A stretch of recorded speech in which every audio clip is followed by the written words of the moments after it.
Hey everyone in the digital world, welcome back once again to another episode of Spliced In Later. It's unexpected movie review time. I love these times where I didn't know I was going to see something and I did and I loved it and I want to talk about it. Just a little stuff before we get started though. During this movie, I ate some spicy potato chips, which have left me very dehydrated, but also I bit the sides of my cheeks and then all the hot Cheeto dust got in them, so my mouth just hurts, which is why this might not be a long review, because I am in agony, and if it sounds a bit puffy or clunky or indistinguishable from English, honestly that's not much different from my other episodes, but there is a legitimate reason for it for this one. And also my lovely cat Ali is sitting on my lap as I record this, so if you do hear some purring or anything like that, that's just her. Say hi, Ali. Yeah, she's very cute.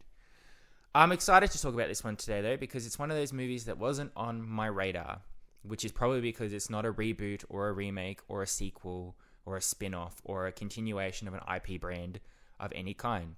It is a brand new idea, new character, new director, just something that is unique.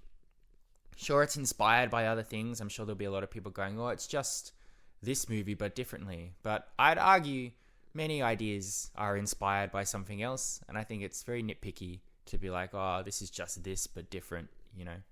This is something that is fun and violent and emotional and simple. That's what's really good about it. It's a very simple premise, a simple plot. You get in, you get out. The movie knows when it's over to just roll the credits and let you go.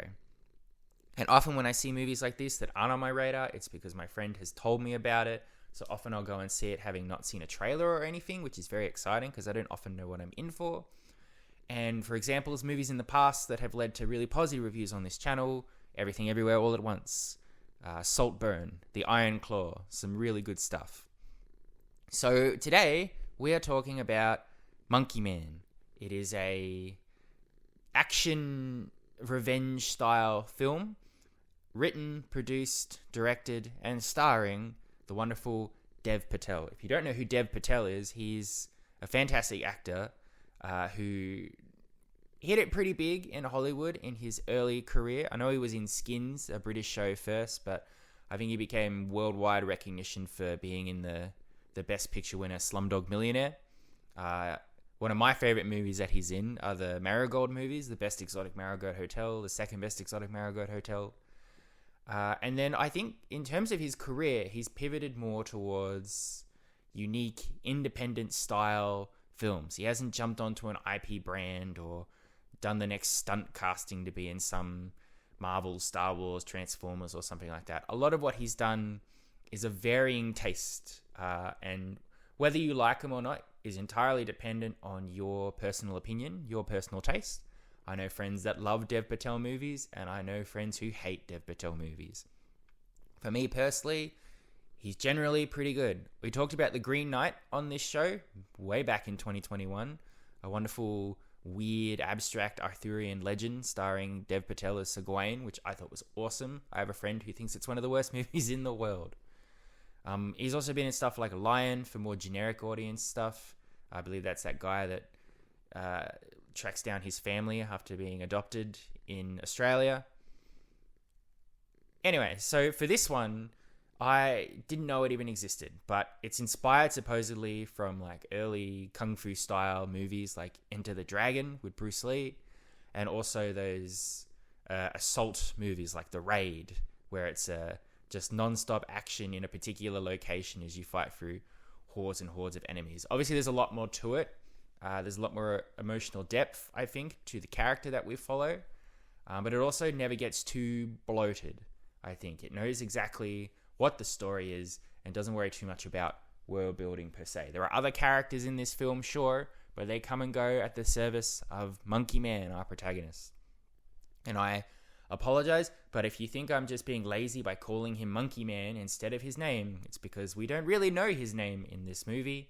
He's either Monkey Man or he goes by Bobby sometimes in the movie.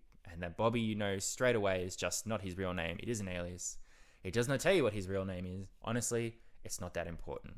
The bare basics of this movie, and I don't want to say too much because I don't want to spoil it. I think everybody should check this out. I think it's a pretty awesome movie. But it's set in India, in a place where it's literally split down the middle in terms of the rich and the poor. The rich and the high society and the politics and the police, they all live up in these grand high-rise towers and hotels with shining lights and blazing screens. And literally beneath them is the slums, the people who are living on the streets, begging for scraps, persecuted by the police.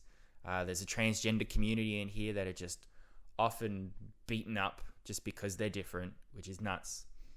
And amongst this all, we have Dev Patel as our hero, our monkey man. By day, he wears a monkey mask and participates in underground fights run by Sharlto Copley, being very, very Sharlto Copley. He throws them. You get a sense very early on that he's very skilled. He knows what he's doing, but he takes dives because he just needs cash. But straight away, you know that he's already on a mission. He has a revenge plot in place where he needs to infiltrate this giant hotel / diner / nightclub / brothel. I can't remember what it was called. It had a crown on it, so I'm just going to call it the Palace, but it probably wasn't called the Palace in the movie. But you get a sense early on that he wants to get in there for a specific reason. Like he's pulling cons to trick the staff and the owners to get him in on the ground floor, on a chef level, and then working his way up the tower.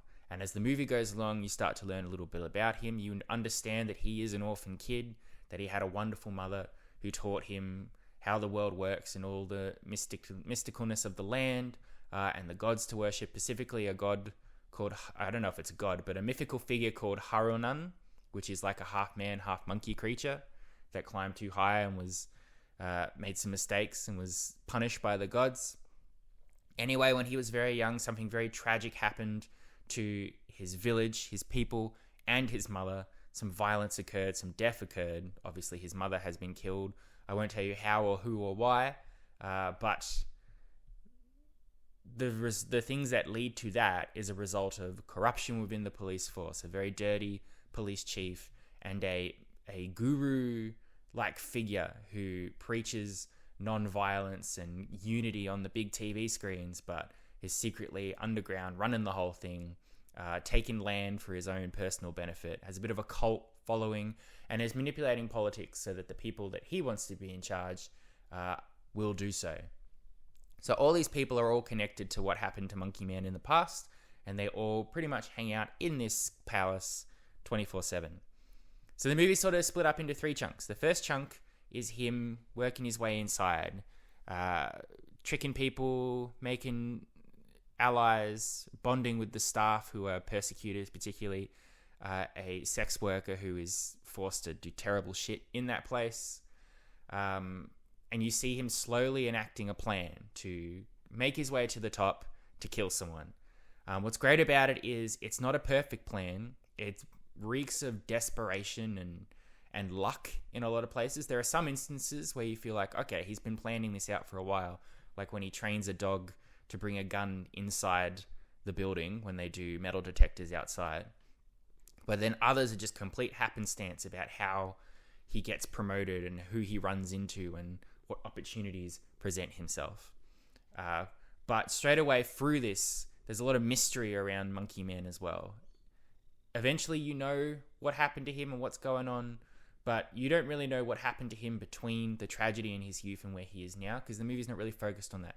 The movie is 100% this revenge plot. It's him going after these people that hurt him, and whether he succeeds or not. That's all. We don't need to know if he falls in love with someone, if he has a person that could potentially become his new family, if there's a chance for him to get out or anything like that.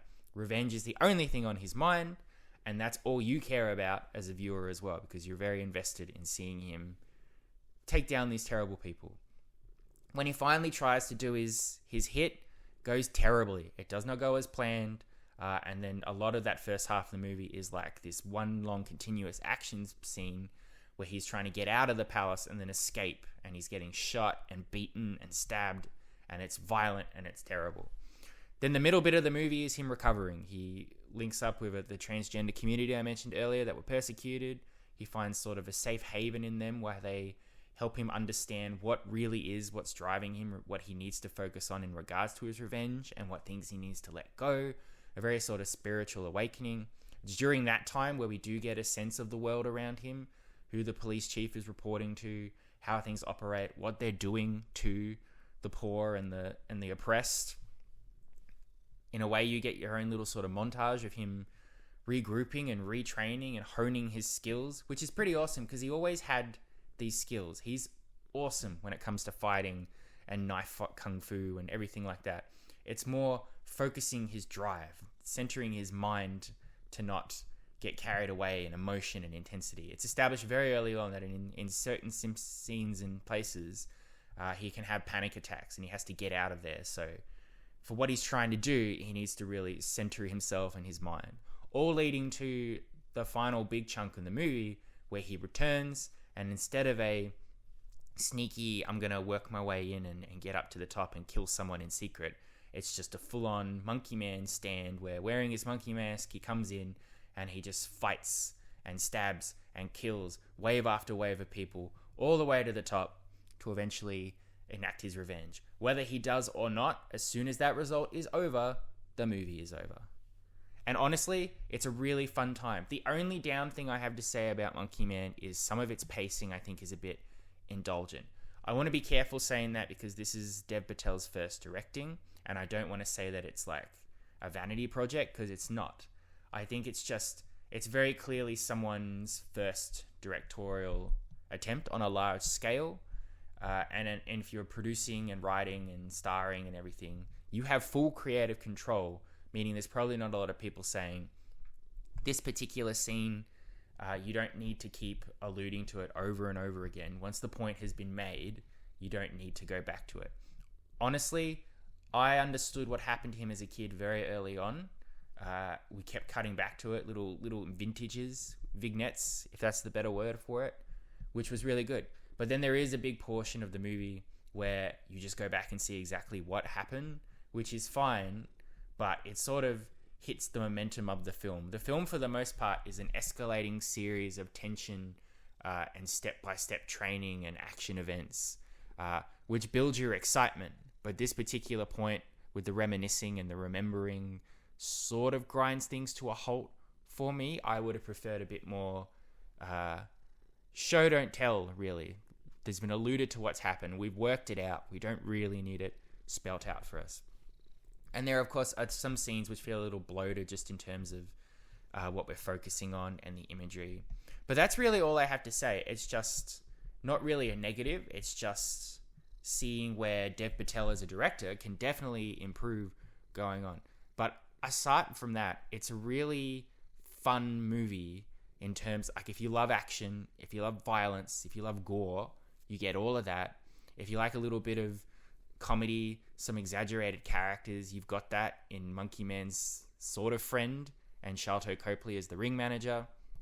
I love the scene towards the end of the movie. So a lot of the movie is Monkey Man throwing fights, which means in the wrestling ring he has a reputation of being a loser and he always expected to lose. So when he comes in towards the end and he's got nothing to lose, so he just immediately starts wiping the floor of all the people he's been up against. The reaction to the people watching, going from annoyance to shock to impressed, and even Sharlto Copley, where he's like, what's happening? There is a wonderful bit where he announces a fight. He gets out of the ring, and when he turns around, the fight's over, and he literally can't comprehend what happened. That's a really good comedic timing stuff, which is something you need in a movie like this, because otherwise it could have been too depressing. In terms of the tragedy Monkey Man goes through, the physical harm to his hands, he's got burns on his hands, what happened to his mother, how she died, what happened to the people around him, recovering from his first failed attempt to try and exact vengeance. If it wasn't handled just right, you would feel a sense of doom and gloom. But there's always a sense of never give up, I think. There's a real feeling of he will do it. He will get what he needs done. Whether it costs him his life, it's irrelevant at this point. We just want to get to that point and see him get there. And there's always that when we do get to this point where he finally unleashes and shows everybody what he can do, as long as he's centered his mind and has control over what he's doing, it's going to be visceral. And it really, really is. There's a knife wound towards the end of the movie where I wanted to throw up in the theater. Not because it's bad, but because it was gruesome to watch. And it just made me a little sick. For some reason, very specific wounds make me sick. The scene in Hot Fuzz where Timothy Dalton falls on that miniature church and it goes through his mouth. If that happened in just like that happened, I would be fine. But it's when we hold on the shot and my brain sort of comes to terms with what has happened and how that would hurt just constantly. And the fact that Timothy Dalton says, "This really hurts," while his mouth is just stabbed through, it makes me sick thinking about it. A scene in John Wick 3 where John Wick is smashing people to death with hammers and swords and knives, no problem. But a ballerina takes her big toenail off because she's been dancing so much that it's cracked or whatever. Ugh, that makes me uncomfortable and sick. So yeah, there's a scene in here for that. You'll know it when you see it. There are comparisons, of course, to Bruce Lee kung fu movies and The Raid and a lot of other action revenge style movies. John Wick, The Transporter. But I think this is unique in its style and approach and its setting as well. It certainly borrows and is inspired by a lot of action and kung fu that came before, but Dev Patel does a really good job of establishing a new world, a new location with India, and the comparison of the slums and the rich, and Monkey Man's struggles and vulnerability, which I think is great. Honestly, there's not that much more to say about Monkey Man without spoiling it. It is a very simple revenge story that's full of action and excitement and tension and intensity, with a really great protagonist in Monkey Man and a really well executed vision by Dev Patel on all fronts, with just a little bit of pacing issues. It's refreshing in this world we currently live in, where everything has to be a sequel or a reference to something else or a spin-off or anything like that. And I would assume the budget on this is quite small. So if everybody goes and sees this and it does really well, then hopefully the more the times this happens, this will be Hollywood going, cool, all right.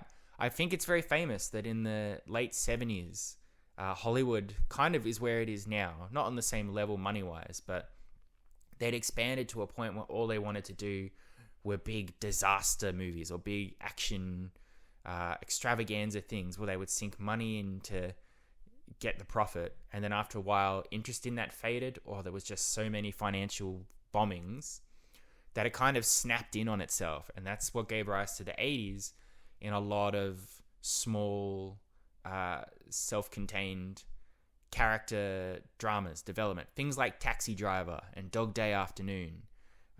Things on a much smaller scale, but were much more interesting to the audience and more profitable in the end for the Hollywood studios as well.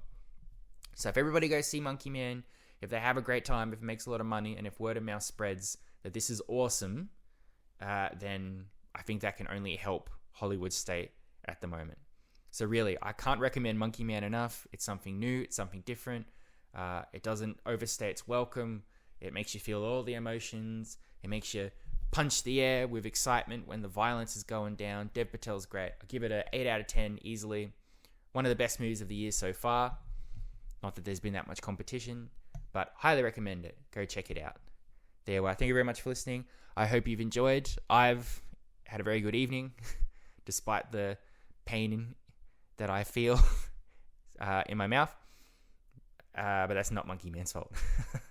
I'll be back next week. I don't know when. Either I will be back earlier for a normal episode, or I will end up seeing another movie and review that, which will be later in the week. This movie is a trailer that I hadn't seen that played before Monkey Man, which looked incredible and interesting. And that comes out next week, and it's directed by Alex Garland, the man who gave us Ex Machina. So I'm going to try and go 2 for 2, give another movie, something that wasn't on my radar, a chance, and see what happens. So be sure to tune in for that. I think at the very least, that's what you'll get. But otherwise, thank you very much for listening. I love and appreciate you, as always. It means the world to me. Monkey Man's great. Go see it. You've been spliced in later. Adios, muchachos. I'll catch you next time.